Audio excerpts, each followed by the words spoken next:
नमस्कार छात्रों, संस्कृत की कक्षा में आप सभी का हार्दिक अभिनंदन। कारक की कक्षा को निरंतर करते हुए आज हम बात करने वाले हैं संबंध षष्ठी विभक्ति के बारे में। छात्रों, यह हमारी 11वीं कक्षा है और इसमें हम षष्ठी विभक्ति के बारे में विस्तार से जानेंगे। छात्रों, प्लीज यदि आप हमारी कक्षाओं को निरंतर देख रहे हैं तो इन्हें लाइक कीजिए और हमारे चैनल को सब्सक्राइब करना न भूलिए। चलिए आज प्रारंभ करते हैं हमारी 11वीं कक्षा, जो कि संस्कृत षष्ठी विभक्ति से संबंधित है। सिद्धांत कौमुदी के अनुसार हम यहाँ विशिष्ट रूप से कारकों का अध्ययन कर रहे हैं, जो कि उच्च स्तर की कक्षाओं के लिए अत्यंत ही महत्वपूर्ण है। तो छात्रों, जानते हैं षष्ठी विभक्ति का जो प्रथम सूत्र है वह क्या कहता है। षष्ठी शेषे। प्रस्तुत सूत्र के अनुसार शेष अवस्थाओं में जहां दूसरी विभक्तियों के नियम लागू नहीं होते, यानी षष्ठी शेष से अभिप्राय क्या है, जहां दूसरी विभक्तियों के नियम लागू नहीं होते वहां षष्ठी विभक्ति का प्रयोग होता है।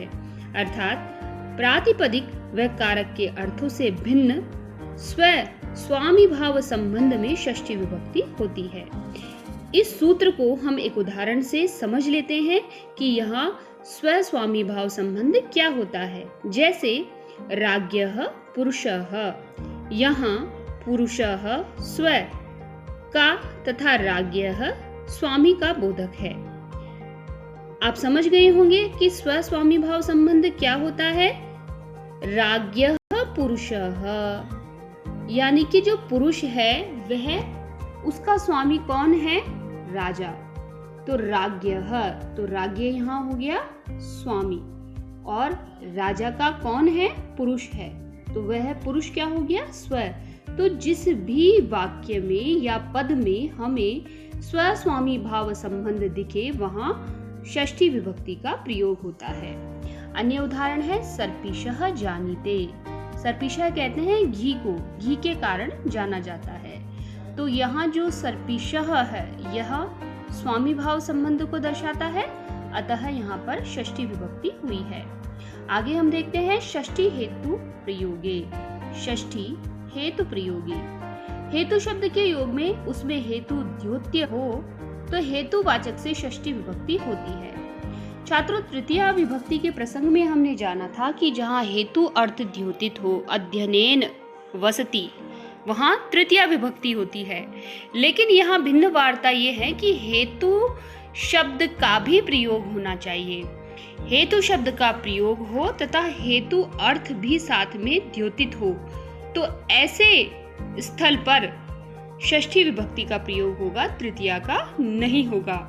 जैसे अन्नस्य हेतोः वसति, अन्नस्य हेतोः वसति, यहाँ अन्न के लिए यानी कारण भी है और हेतु साक्षात उस शब्द का भी प्रयोग हुआ है, अतः यहाँ अन्नस्य पद में षष्ठी विभक्ति का प्रयोग हुआ है। तो षष्ठी हेतु प्रयोगे, षष्ठी विभक्ति का प्रयोग होता है हेतु अर्थ में। तो मैं समझती हूँ कि ये दोनों सूत्र आप जान गए होंगे। अगले सूत्र की ओर बढ़ते हैं। सर्वनामनस् तृतीया। सर्वनामनस् तृतीया च।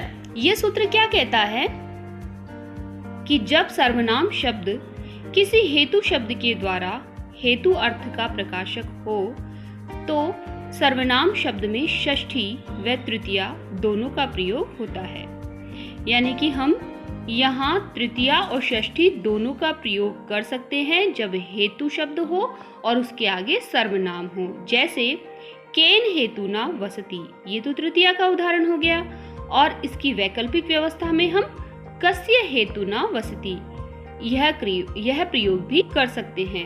अतः सर्वनामनस् तृतीया च सूत्र कहता है कि जहाँ सर्वनाम हो और हेतु शब्द का भी प्रयोग हो वहाँ आप तृतीया और षष्ठी दोनों कर सकते हैं। तो यह तीनों सूत्र आपको षष्ठी विभक्ति से संबंधित ज्ञात हो गए होंगे। आगे हम बढ़ते हैं और अगले सूत्र को देखते हैं। कहा गया है यतसर्थ प्रत्ययेन, अर्थात शब्दांत में अतसर्थक प्रत्यय हो और उनके योग में षष्ठी विभक्ति होती है। अतसर्थ प्रत्यांत शब्द दिक् शब्द होते हैं। ध्यान दीजिएगा छात्रों, जो अतसर्थ शब्द होते हैं, अतसर्थ प्रत्यांत शब्द होते हैं, वह कौन से होते हैं? दिक्सूचक होते हैं, दिक् शब्द होते हैं। जैसे ग्रामस्य दक्षिणतः, ग्रामस्य दक्षिणतः, यह क्या है? असत है, यानी कि अतसर्थ प्रत्यांत शब्द है, अतः यहाँ पर षष्ठी विभक्ति का प्रयोग होगा। छात्रों, सूत्र आप अच्छे से समझ गए होंगे। षष्ठ यतसर्थ यानी कि षष्ठी विभक्ति होगी कहाँ? अतसर्थ में। अतसर्थ का मतलब क्या है? दिक् शब्द, और उदाहरण क्या है? ग्रामस्य दक्षिणतः। अगला सूत्र हम देखते हैं। अगला सूत्र है हमारा दूरांतिकार्थई षष्ठी यन्यतरस्याम, अर्थात दूर, अंतिक तथा इसके पर्यायवाची शब्दों के योग में पंचमी और षष्ठी विभक्ति होती है। जैसे दूरम निकटम ग्रामस्य ग्रामात् वा, दूरम निकटम ग्रामस्य ग्रामात् वा। यहाँ दूरम तथा अंतिकार्थवाची निकटम के योग में षष्ठी तथा पंचमी हुई है। तो छात्रों, सूत्र से ही आप अर्थ समझ गए होंगे। दूरांतिकार्थई, दूर, और अंतिक, अंतिक यानी निकट। तो इन शब्दों का प्रयोग जहाँ होगा वहाँ पर षष्ठी विभक्ति का प्रयोग देखा जाएगा। पंचमी भी यहाँ होती है। जैसे हमने कहा दूरम निकटम ग्रामस्य, तो ग्रामस्य तो क्या हुआ? षष्ठी विभक्ति हो गई, और उसके वैकल्पिक अवस्था में हम ग्रामात् पंचमी भी कर सकते हैं। तो दूर और निकट जहाँ भी आपको दिखाई दे वहाँ पंचमी और षष्ठी विभक्ति का प्रयोग आप कर सकते हैं। आगे हम देखेंगे अधिगर्थ दयेशाम कर्मणि, अधिगर्थ दयेशाम कर्मणि, अर्थात अधिपूर्वक, उपसर्ग पूर्वक ई यानी स्मरण करना, दय तथा ईश धातुओं के कर्म में षष्ठी होती है। अधिगर्थ यानी स्मरण, दय यानी दान, ईश यानी ऐश्वर्य के योग में। अभी हम उदाहरणों को देख लेते हैं।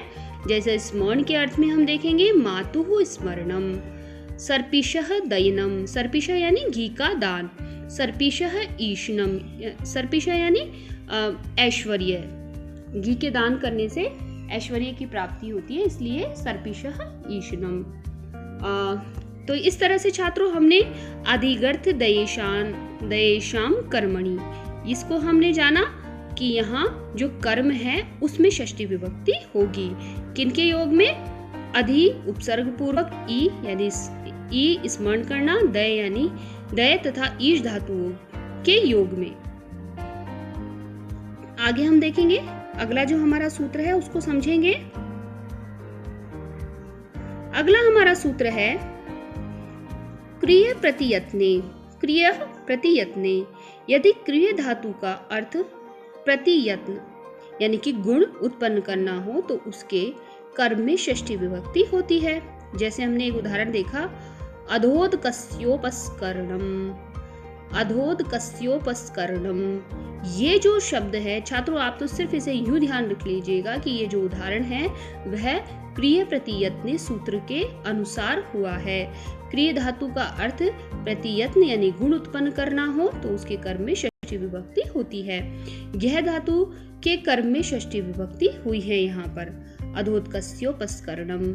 आगे हम देखें रुजार्थानाम भाववचनानाम ज्वरेः, रुजार्थानाम भाववचनानाम ज्वरेः यानी ज्वरी धातु को छोड़कर अन्य रोगार्थक धातुओं के कर्म में संबंध मात्र विवक्षा में षष्ठी होगी। जैसे हमने कहा चोरस्य रोगस्य रुजा, चोरस्य रोगस्य रुजा। अब यहाँ क्या है देख लीजिए इसको कि यहाँ रोगार्थक रुज धातु का कर्म चोर है, चोरस्य, तथा भाववाचक शब्द रोग उसका करता है, रोगस्य। अतः चोरस्य में संबंध मात्र विवक्षा में षष्ठी विभक्ति हुई। आगे हम देखेंगे आशीषी नाथः। आशीषी नाथः क्या कहता है कि नाथ धातु के आशीष या आशा रखने के अर्थ में होने पर उसके कर्म में शेषत्व की विवक्षा में षष्ठी होती है। जैसे सर्पिशो नाथनम, सर्पिशो नाथनम। अब यहाँ ये देखिए कि नाथ शब्द आपको दिख रहा है और आशीषी आशीष यानी आशा रखने के अर्थ में जब कोई भी प्रयोग आपको दिखाई दे रहा है तो यहाँ पर ये सूत्र क्या लगेगा, आशीषी नाथः।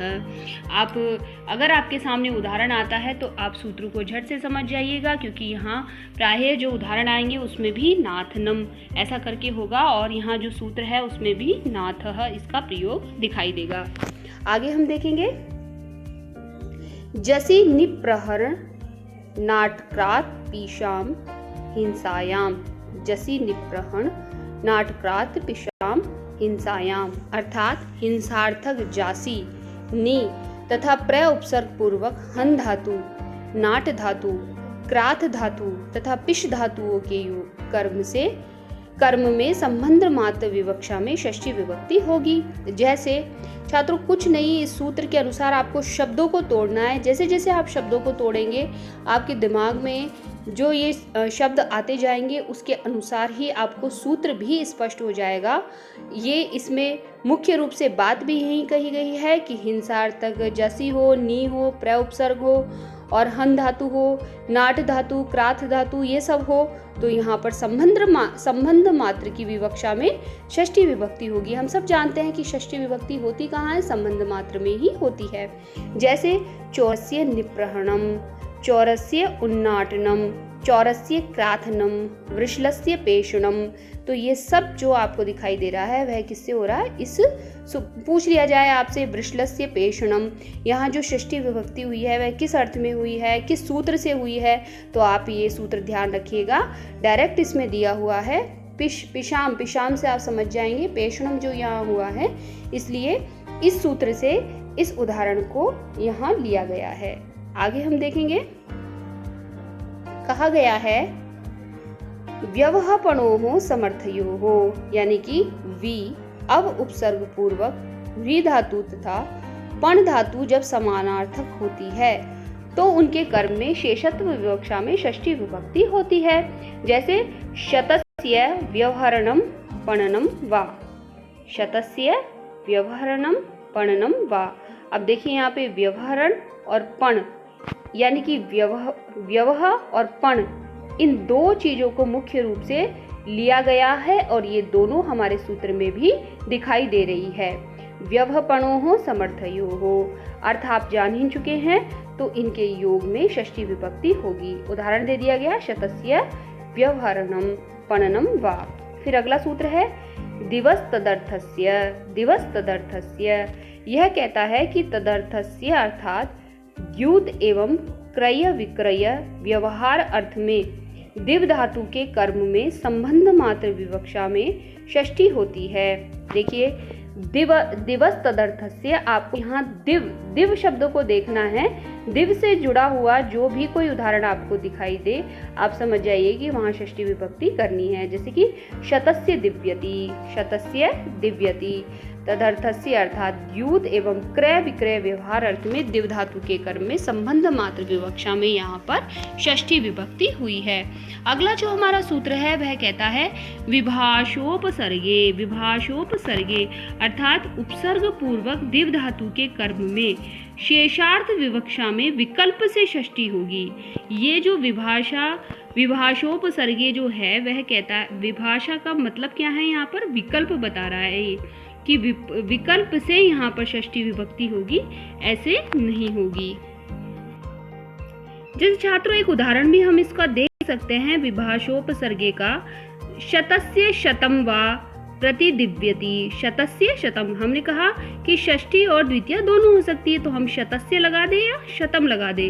तो और फिर क्या है, दिव्यति है, तो उसके आगे हमको उपसर्ग युक्त करना है, तो प्रतिदिव्यति हम कर सकते हैं। तो वाक्य हम क्या बनाएंगे, शतस्य शतम वा प्रतिदिव्यति। यहाँ सो उपसर्ग दिव धातु के कर्म में शेषार्थ विवक्षा में षष्ठी व द्वितीय हुई है। यह पूर्व नियम का अपवाद है। वो तो क्या कह रहा था कि जो दिव यहाँ जो दिव है उसके योग में हमको षष्ठी विभक्ति करनी है, लेकिन ये कह रहे हैं कि दिव भी हो और उसके आगे उपसर्ग लगा हो, प्रतिदिव्यति जैसा हमने बनाया, तो हमने षष्ठी और द्वितीय दोनों हम यहाँ पर कर सकते हैं। आगे हैं प्रेष्य ब्रुवो है विशो देवता संप्रदाने।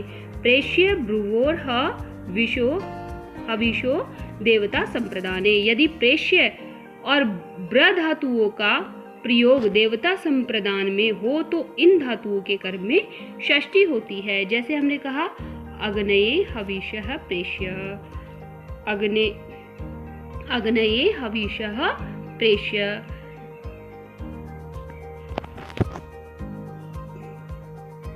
छात्रों हम आगे देखेंगे।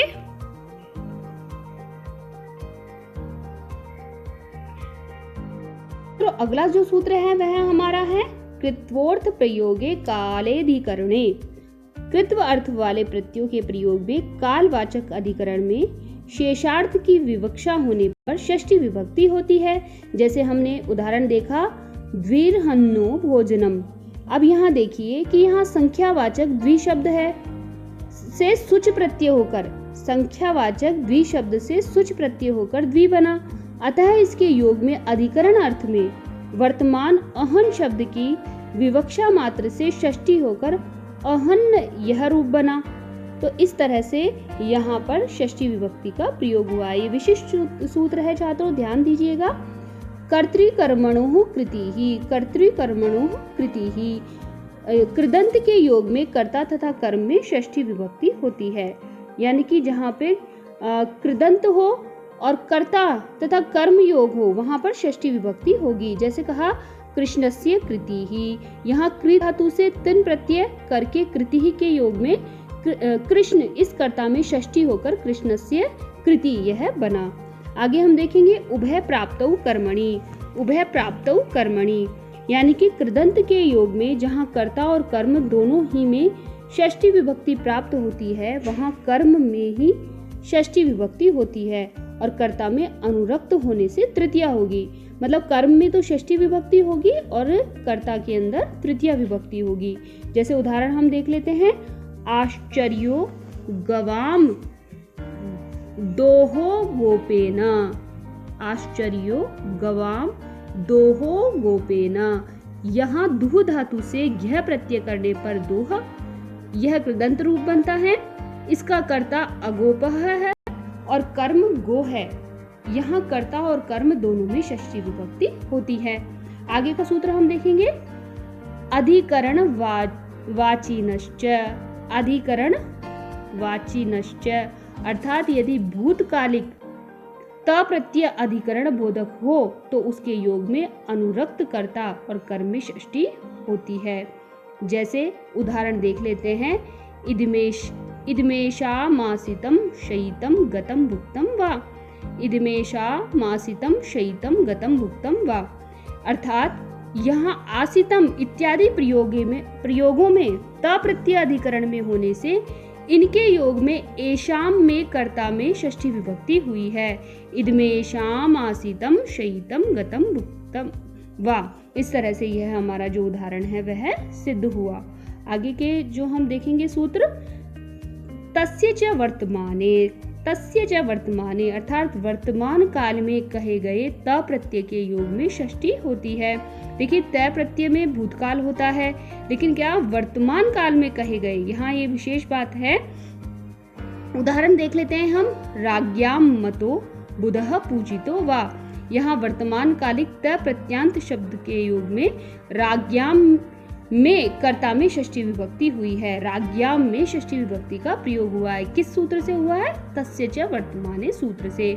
अगला सूत्र है हमारा कृत्यानाम कर्तरी वा, कृत्यानाम कर्तरी वा। यह सूत्र क्या कहता है कि कृत प्रत्ययों के योग में कर्ता में विकल्प से षष्ठी होगी। कृत प्रत्ययों के योग में कर्ता में विकल्प से षष्ठी होगी। जैसे उदाहरण क्या है मया मम वा सेव्यो हरिहि गेयो माणवकः सामनाम, गेयो माणवकः सामनाम। अब देखिए यहाँ मया मम वा सेव्यो हरिहि, यह जो उदाहरण है यहाँ सेव्य में सेव धातु से कर्म में व्यत होकर सेव्य बना है। अतः अनुक्त कर्ता में कृत्य प्रत्यय नियत के योग में कर्तृकर्मणों से नित्य षष्ठी प्राप्त थी। इस सूत्र में इस सूत्र से इसमें विकल्प से षष्ठी होने से मम तथा मया ये दो रूप बने हैं। तो यह जो सूत्र है वह विकल्पात्मक है। पूछ लिया जाए आपसे मया मम वा सेव्यो हरिहि, इस उदाहरण में षष्ठी हुई है, आपको मया मम देंगे, यहाँ पे मम सेव्यो हरिहि, तो मम में षष्ठी हुई है, तो ये किस कारण से हुई है, कृत्यानाम कर्तृवा। या फिर मया सेव्यो हरिहि दे दे तो भी यह सूत्र लागू होगा, क्योंकि यह दोनों ही विभक्तियों का उल्लेख करता है। तो छात्रों, इस तरह से हमने षष्ठी विभक्ति के बारे में जाना, और मैं समझती हूँ कि आपको यह जो संबंध षष्ठी विभक्ति है वह अच्छे से समझ में आ गई होगी, और आज की कक्षा से आप लाभान्वित हुए होंगे। तो पुनः हम अधिकरण कारक के साथ मिलेंगे, तब तक धन्यवाद।